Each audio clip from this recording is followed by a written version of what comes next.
because in a kind of backward Buddhist way, Nietzsche believed that any worldly attachment to gender, race, ethnicity, nationality, or history was a mirage, a make-believe faith based on construct designed to suspend us high over the chasm of uncomfortable truth by the thin rope of meaning. And ultimately, he believed that all these constructs were destined to conflict with one another and cause far more violence than they solved. Nietzsche, Nietzsche predicted coming conflict between the ideological built on the master and slave moralities.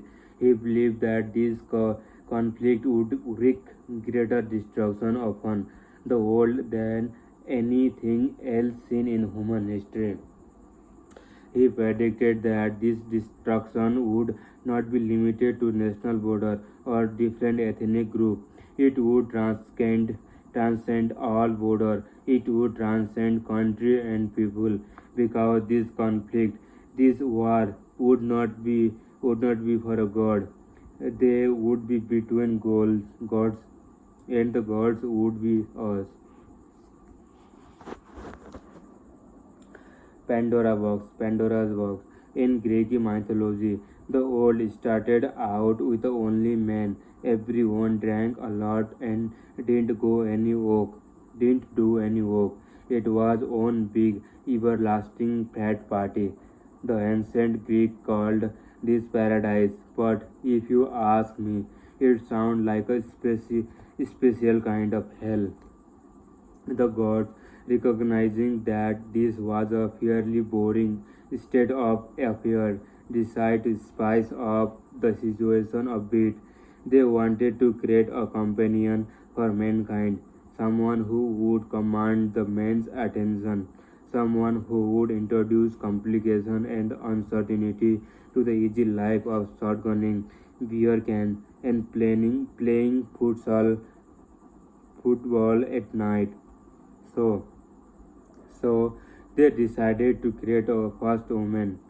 First, for the project, every one of the major gods help out. Aphrodite, Aphrodite gave her beauty. Athena gave her wisdom. Hera, Hera gave her ability to create a family. Hermes gave her charismatic speech on and on. The god installed gift and talent and introduced into a woman like apps in the new iPhone. The result was Pandora. The result was Pandora. The gods sent a Pandora to early to introduce competition and the sex and babies and argument about the toilet seat. But the gods did something else too. They sent her with a box. It was a beautiful box imposed in a gold and covered in an intricate and delicate design. The gods told Pandora to give the box to men, but also instructed her that it could never be opened. Spoiler alert. People shocked. Somebody opened Pandora box. Surprise, surprise. All the men would all blame the woman for it, and out flew all the evils into the world. Death, disease, hatred, envy, and Twitter. This bucolic sausage party was no more. Now men could kill each other, and more important, now men had something to kill each other for women and the resources that attract women. Thus began the stupid dick measuring contest, also known as the human history.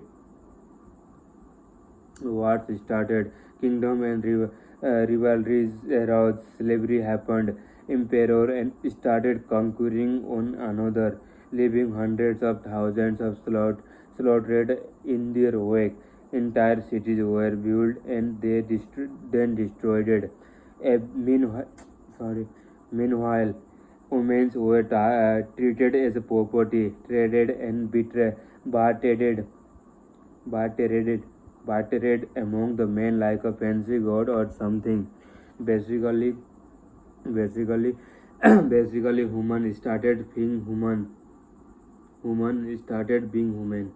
Everything appeared to be fogged, but in the bottom of that box, there remained something shiny and beautiful.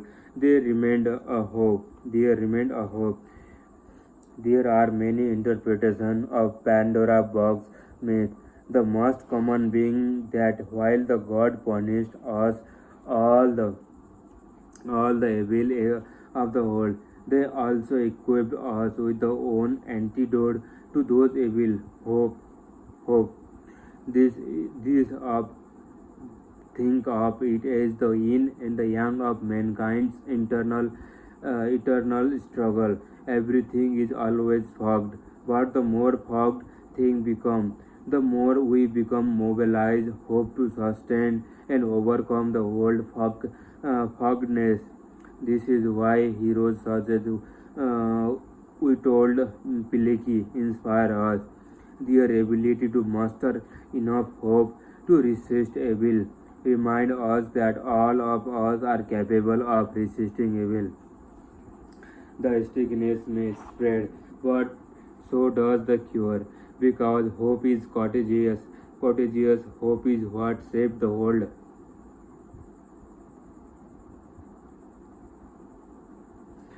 But here's another less popular interpretation of the Pandora's box myth. What if hope is not the antidote to evil? What if hope is just another form of evil? What if hope just got left in the box?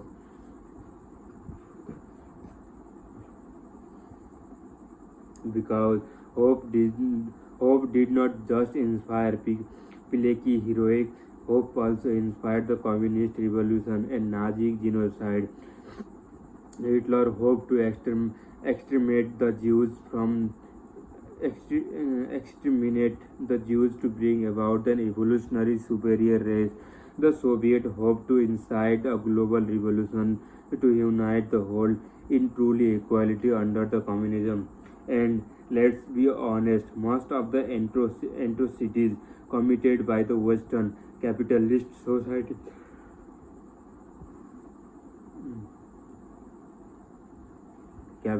society over the past 100 years were done in the name of hope.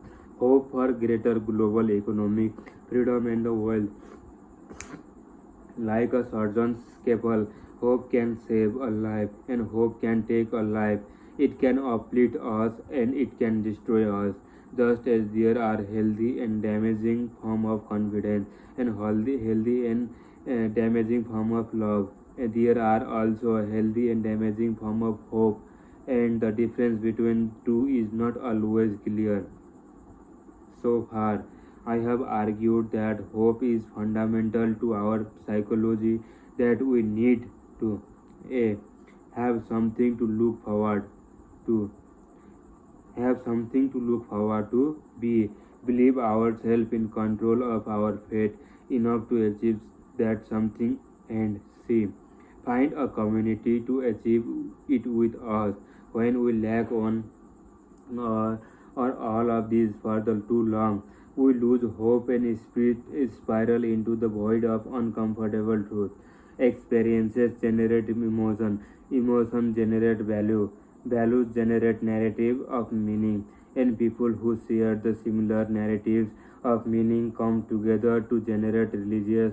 The more effective or the effective a religion, the more industrious and disciplined the adherent, and the more industrious and the disciplined the adherent, the more likely the religion is to be spread to the other people, to give them a sense of self-control and feeling of hope. This religion grow and expand and eventually define in group versus out group, create rituals and taboos, and super conflict between the group with opposing value. This conflict must exist because they maintain the meaning and purpose for people within the group. Therefore, it is the conflict that maintains the hope. So we have got it backward. Everything being fogged does not require hope. Hope requires everything being fogged. The resources of hope that give our life a sense of meaning are the same source of division and hate. The hope that brings the most joy to our life is the same hope that brings the greatest danger. The hope that brings people closest together is often the same hope that tears them apart. Hope is Hope is therefore destructive. Hope is depend on the rejection of what currently is, because hope required that something be broken. Hope required that we renounce a part of ourselves and or the part of old. It requires us to be anti something.